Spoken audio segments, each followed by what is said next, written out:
Dear Lord, ako si Jasmine. Anak mo ako. Pero may isang tanong lang ako. Kasi Lord, sabi kanina sa preaching ni Pastora na ang salamin ay nagpapakita kung sino tayo sa labas. Pero may tanong, paano kung may salamin na magpapakita kung sino tayo sa loob? Sino kaya ako? Ako si Jasmine. Mabait ako. Pero minsan, naku, nag-away-away na naman kami. Tapos ano, ako na naman mag-a-adjust. Ako na naman mag-sorry sa kanila.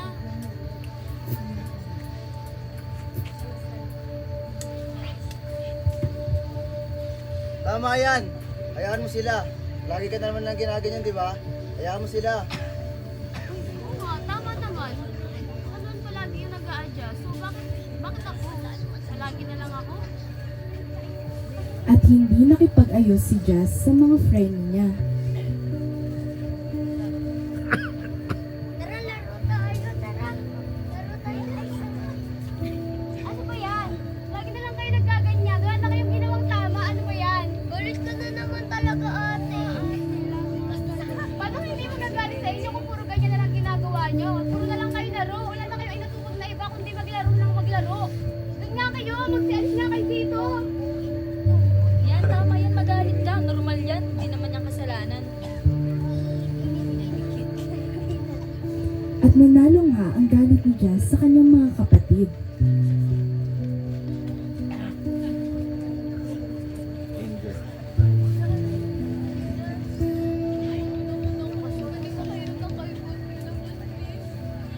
Lakasan niyo po yung boses. Wala akong pera. Wala. Wala kahit wala akong cash. Wala akong kahit Gcash. Wala na. Wala na nga. Di ka ba nakakaintindi? Kung ka na. Lakasan niyo po boses. Pero nanalo pa rin ang selfishness ng puso ni Jazz. Pero, wala raw siyang pera. Kakar na lang ako, boy. Yun o, paldo! Cash out na naman! Paldo! Isa pa, baka manalo ulit ako. Tama yan. Paldo! Sa'yo lahat Bili yan. naman ako ng makeup, Lahat ng pera mo. mga damit ko. Para sa'yo lang yan. Bakit ka mamimigay? Paldo, ang dami. At the end, natalo si Jazz sa mga sugal at naubos ang pera niya. Ito. Talo na naman, sayang.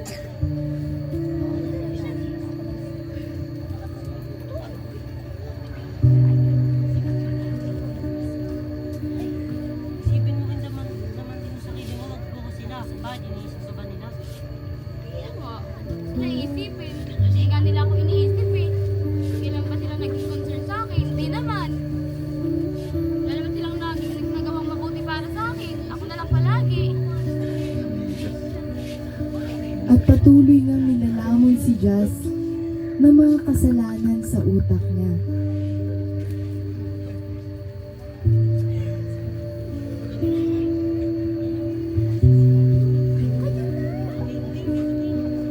Baby? Teka! Sino ka? La, baby ko to eh! Ay, totoo eh! Bakit? Uy, ano ba? Tumigil na nga kayong dalawa. Maangas eh! Hindi mo ba talaga sa amin yung totoo? Teka, mangapit pa nandito kayo. Magsilayas nga kayo, doon kayo. Sakit niyo sa ulo. Magalit na ako ng iba. Bayan. Mas maganda, mas marami. The more the merrier. Walang pinili si Jazz dahil alam niyang mapapalitan niya agad ang mga boyfriend niya. Nak, ang pogi. Pwede na to. Paldo talaga. Wala, pwede na to. Si Jazz ay patuloy na nag-dwell sa kanyang mga kasalanan hanggang sa hindi na niya napapansin na siya na mismo ang humuhukay ng sarili niyang libingan.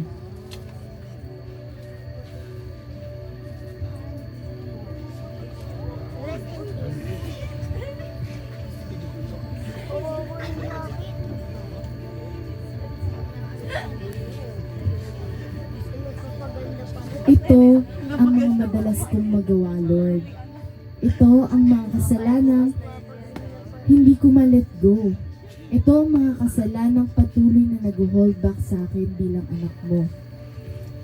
But Lord, give me a sign kung kailan ba dapat ako magbago. Lord, iparamdam mo namang nandyan ka.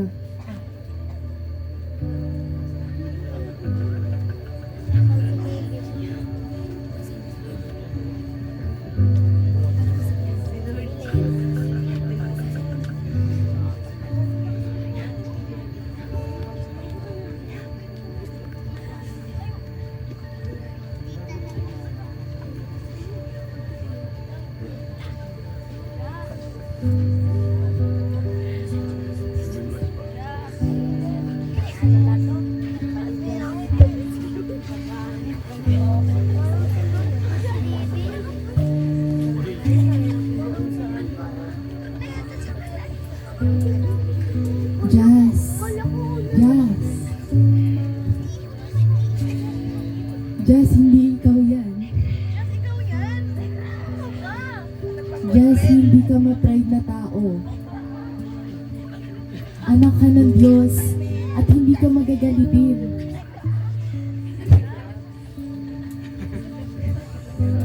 Anak ka ng Diyos at hindi ka makasarili.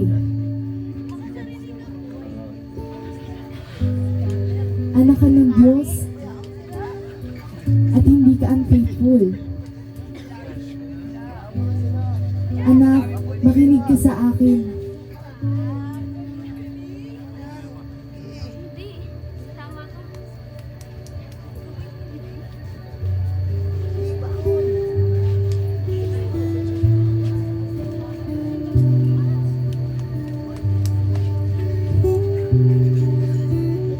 Sa paghingi ng tawad ni Jazz at sa pagluhod niya sa Panginoon, humagulgol si Jazz sa pagluhod niya sa Panginoon. Anak, bumangon ka dyan. Mari niyo po ako. Lahat ng pagkakasala ko, Lord. Ikaw pa yung pinapatawad. Hindi ako to, Lord. Ikaw na po ito. Maraming salamat. Hindi mo ako But dear Lord, I believe na you have overcome all my weaknesses. Kaya as I surrender all my weaknesses to you, I believe that you have won the battle. There's no me, but there's you, Lord.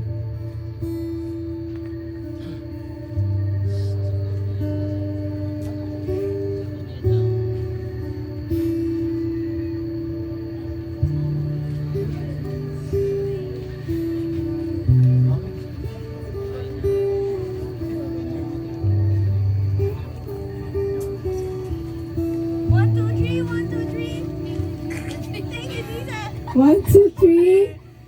1, 2, 3.